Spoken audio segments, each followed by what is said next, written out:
Graça e paz do Senhor Jesus. Hoje nós vamos começar a gravar um livro bastante, como que eu diria, revelativo, né?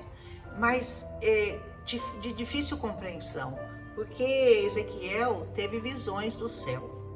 E para a gente explicar as visões do céu é uma coisa complicada, porque mesmo usando referências de coisas semelhantes aqui na Terra, não há nada muito semelhante, né?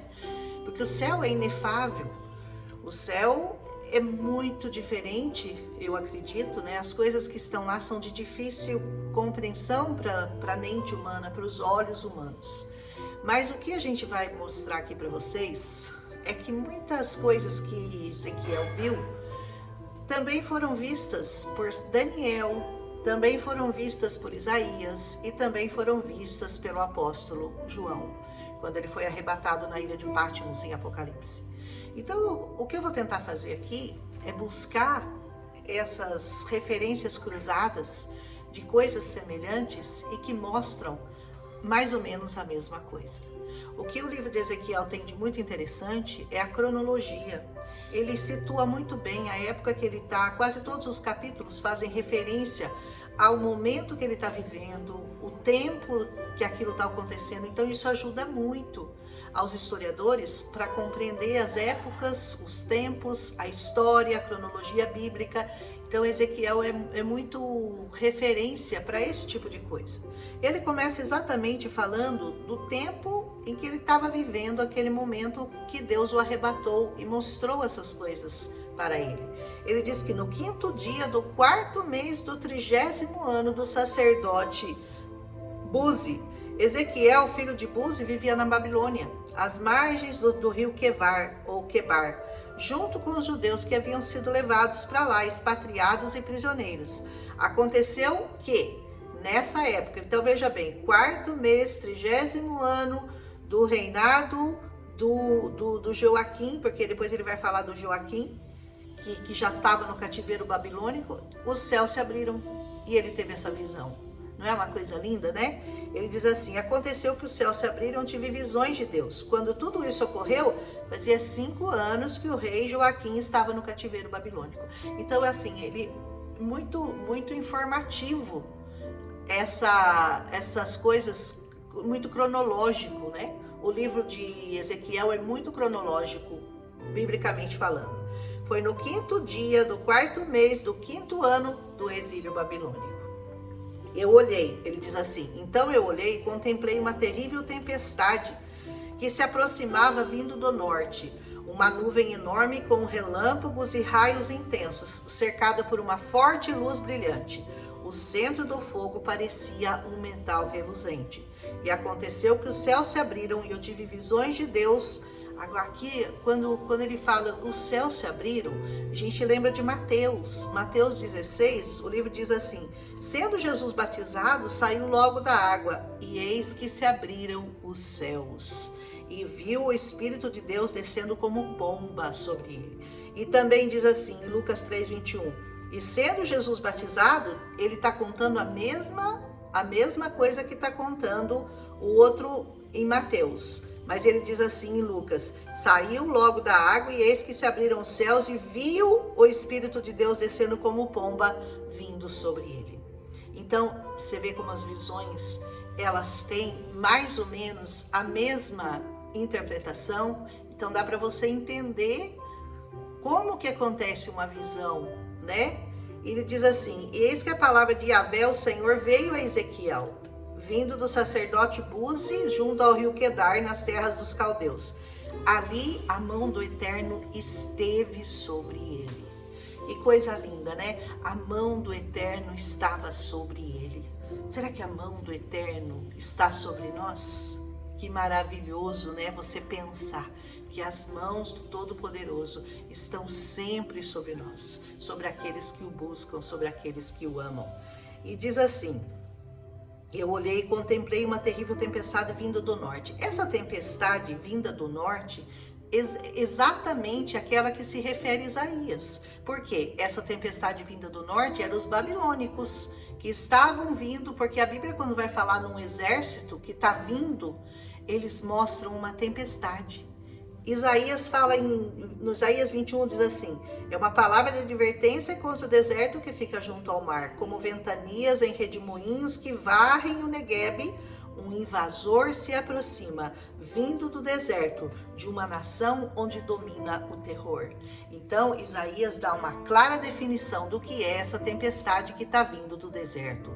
É um povo, muita gente, que viria para escravizar aquele povo. Algo semelhante a 4 seres viventes. Aqui ele vai fazer uma descrição desses 4 seres viventes, que foi a mesma visão que teve João e a mesma visão que teve Isaías, Ezequiel também teve. Ele diz assim: eles se deslocavam do meio da nuvem. Olha que coisa linda, né? Esses 4 seres viventes saíam da nuvem e ele via que eles tinham uma aparência humana, mas cada um desses seres tinha 4 faces e 4 asas. 4 faces e 4 asas. E diante do trono ainda havia algo semelhante a um mar de vidro. Esse mar de vidro está lá em Apocalipse também, viu?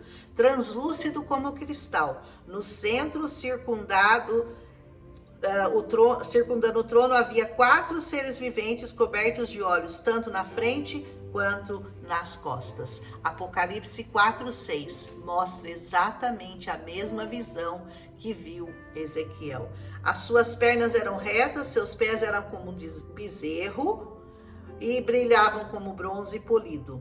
Isaías 6:2 também teve essa visão. Ele diz assim: em torno dele posicionavam-se serafins. Esses seres são anjos, são serafins. Cada um deles tinha 6 asas, com 2 eles cobriam o rosto, e com 2 cobriam os pés, e com 2 voavam. E ele diz assim: eles tinham mãos humanas debaixo das asas, nos 4 lados, e os rostos e as asas dos 4 eram assim. Lá no livro de Daniel 10 diz assim, seu corpo brilhava como berilo. Berilo é uma pedra preciosa. E outras pedras, o rosto iluminado como relâmpago, os olhos como tochas acesas, os braços e as pernas reluziam como bronze polido, e a sua voz soava forte e grave como barulho de multidões. Gente, é difícil você descrever tudo isso que ele estava vendo. Toda essa visão é muita coisa para o ser humano dar conta de descrever, porque as coisas da terra não se encaixam, as coisas da terra não tem nada parecido. Então, o mais próximo que ele conseguiu chegar para descrever esses seres foi isso aí. Amém? As suas asas encostavam uma nas outras. Quando elas se movimentavam, não se viravam, mas caminhavam para a frente. Eu gosto dessa imagem aqui.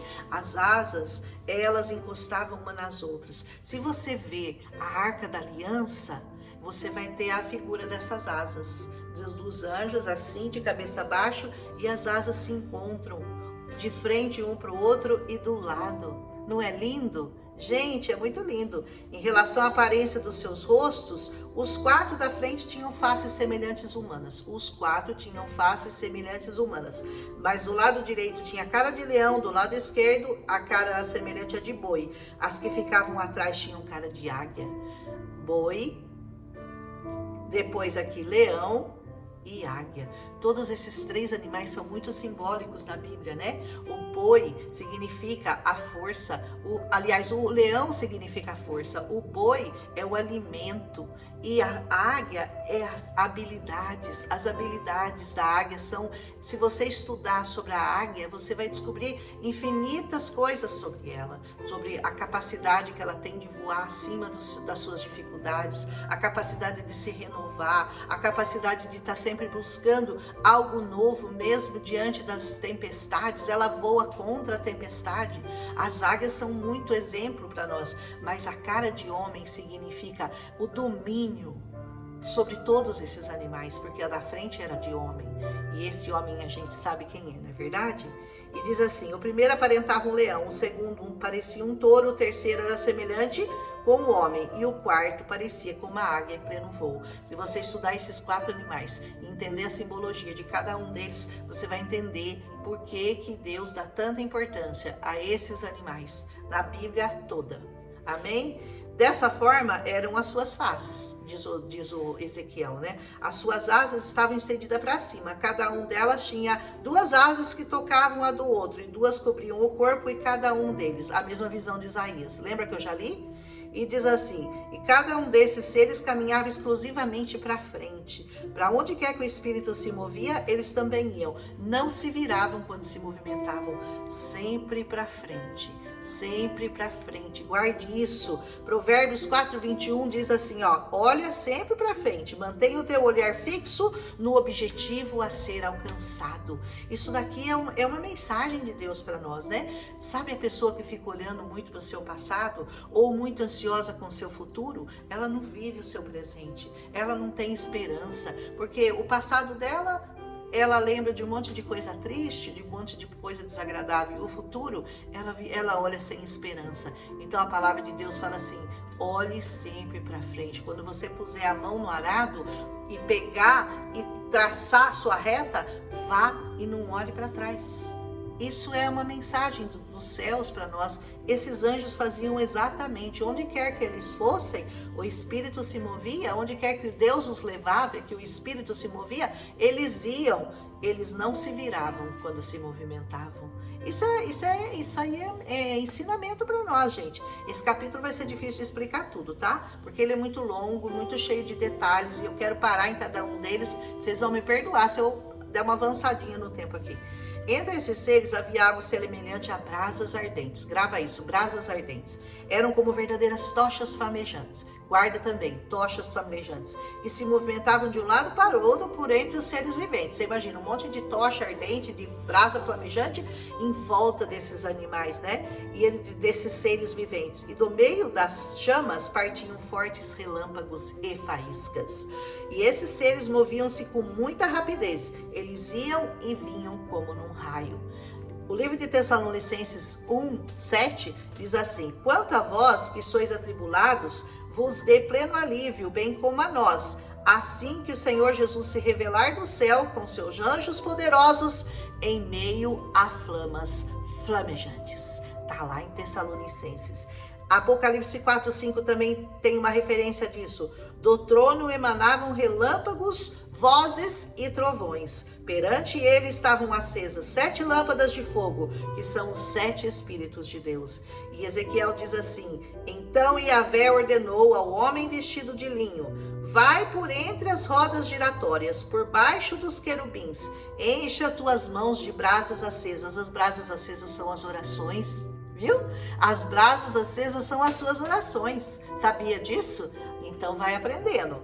E que estão no meio dos querubins e que se espalham por toda a cidade. As suas orações se espalham, viu? Em todo canto, em todo lugar. Elas estão sempre na presença de Deus, viu? Em meio a essas brasas flamejantes. Enquanto eu contemplava o que estava acontecendo, ele se foi.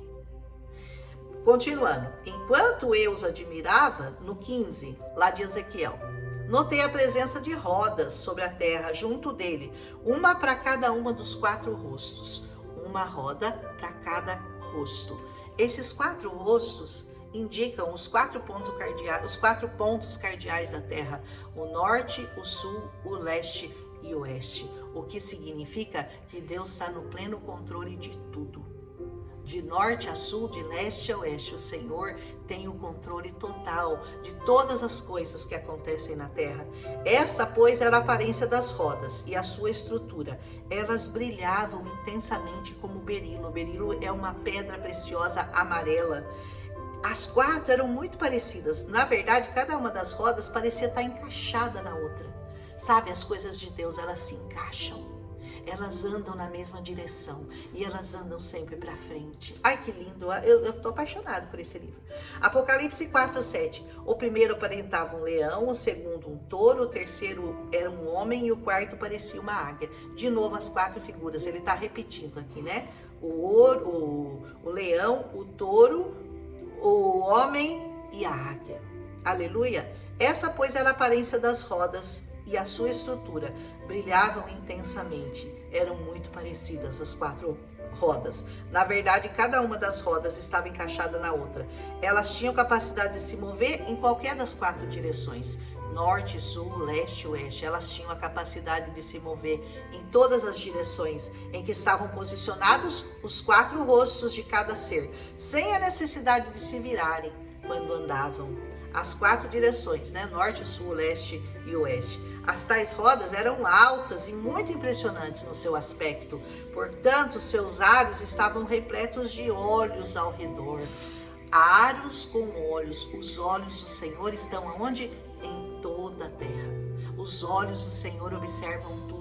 Os olhos do Senhor estão em toda parte, estão em todo lugar. Por onde você quer onde quer que você vá, os olhos do Senhor estão sobre nós. Aleluia. E quando os seres viventes se moviam, as rodas ao seu lado igualmente se moviam. Sabe por quê? Porque elas vão exatamente do jeito que o Espírito ordena que elas façam. Se Deus manda elas se moverem para norte, para sul, para leste ou para oeste, elas fazem exatamente aquilo que o Espírito Santo ordena. Quando elas se levavam do céu, as rodas igualmente se elevavam. Os olhos do Senhor, diz o Salmo 103, estão sobre toda a terra e tudo se move exatamente como Ele quer e ordena. Isso está no Salmo 103. Aleluia! Diz assim também: bendizei ao Senhor vós, seus anjos, forças poderosas de elite, que amais a sua palavra e que obedecei todas as suas ordens. Você tem andado assim, conforme o Senhor te manda? Quando Ele manda levantar, levanta. Quando Ele manda andar, anda. Quando manda correr, corre. Quando manda voar, você voa? Tá assim a sua vida com Deus? Aleluia, então, né? Elas seguiam a direção do Espírito. E para onde quer que o Espírito fosse, os seres viventes o seguiam. A roda também os acompanhava, porque o mesmo Espírito estava nelas. Isso significa ordem de comando, obediência. Está debaixo das mãos do Senhor, está debaixo da ordem do Senhor, está debaixo de ordenança, vivendo segundo a palavra, vivendo segundo o Espírito nos move, segundo o Espírito nos dá ordem para fazermos as coisas nessa terra. Aleluia por isso. Quando os seres viventes andavam, a roda se movia. Quando eles se mantinham imóveis, elas também paravam. E quando elas subiam da terra, as rodas também se elevavam do chão com elas. E tudo isso porque o mesmo Espírito, é o mesmo Espírito. Coríntios 4,32 diz: o Espírito dos profetas está sujeito ao controle dos próprios profetas. Não existe essa de você não ter controle do que você está falando. O Espírito dos profetas está sujeito aos profetas. Ele é controlado. Aleluia. Acima da cabeça desses seres havia uma abóbada. Olha, presta atenção nessa abóbada, semelhante ao firmamento. Ai, que coisa linda, deve ser uma coisa assim, né? Você imagina você vendo isso tudo lá no céu, né? Reluzente como cristal de gelo, impressionante. Debaixo dessa espécie de grande cobertura, cada ser vivente estendia suas asas ao vizinho mais próximo. Estenda suas mãos assim, como esses seres faziam. Estenda sempre as suas mãos em oração ao seu vizinho mais próximo. Isso aí é uma mensagem para nós, isso aí é um recado para nós. Todas essas imagens, tudo isso daqui, a mesma direção, o mesmo Espírito, as rodas, os animais, o domínio, o poder, o mover do Espírito sempre na mesma direção, tudo isso é recado para nós aprendermos a viver vida espiritual, vida com Deus, vida lavada e remida no sangue de Jesus. E com as outras 2 asas ela cobria o corpo. Proteja seu corpo, proteja seu corpo. Suas asas espirituais têm que estar sempre protegendo o seu corpo, para que o pecado não entre nele, para que o pecado não te domine, para que o pecado não chegue até você e faça aquilo que o Senhor não quer que você faça. Tenha domínio, cubra seu corpo. E diante do trono ainda havia algo semelhante a um mar de vidro. Apocalipse 4:6, de novo essa referência, né? Translúcido como cristal. Eu vou querer muito ver esse mar, gente, eu quero.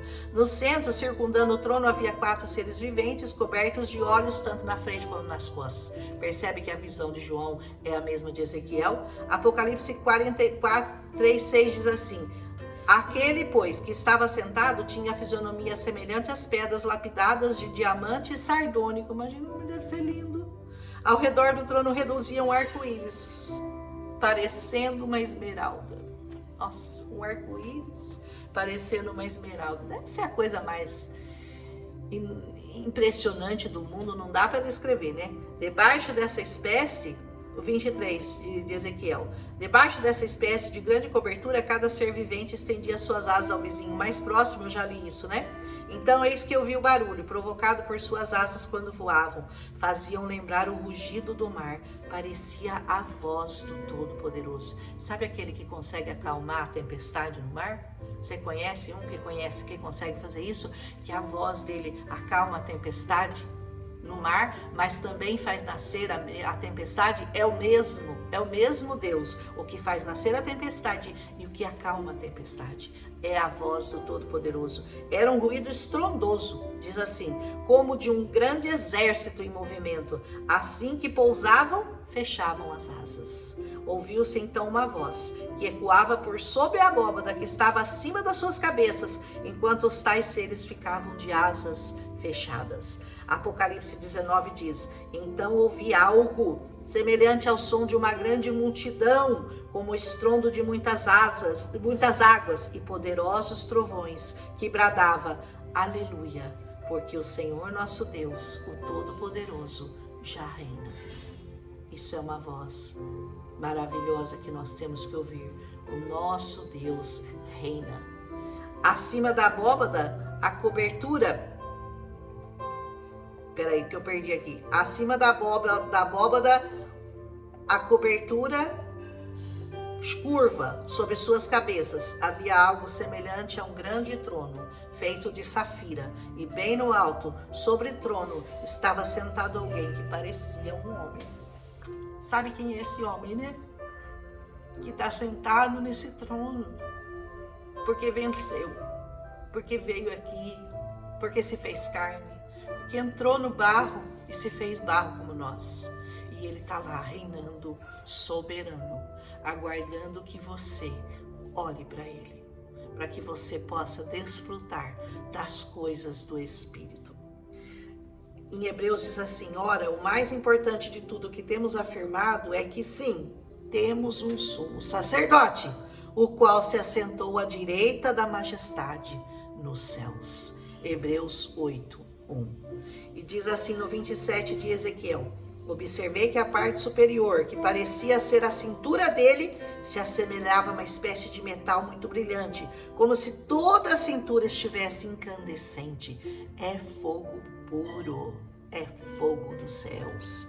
E a parte da cintura para baixo parecia fogo puro, e mais uma luz radiante o cercava.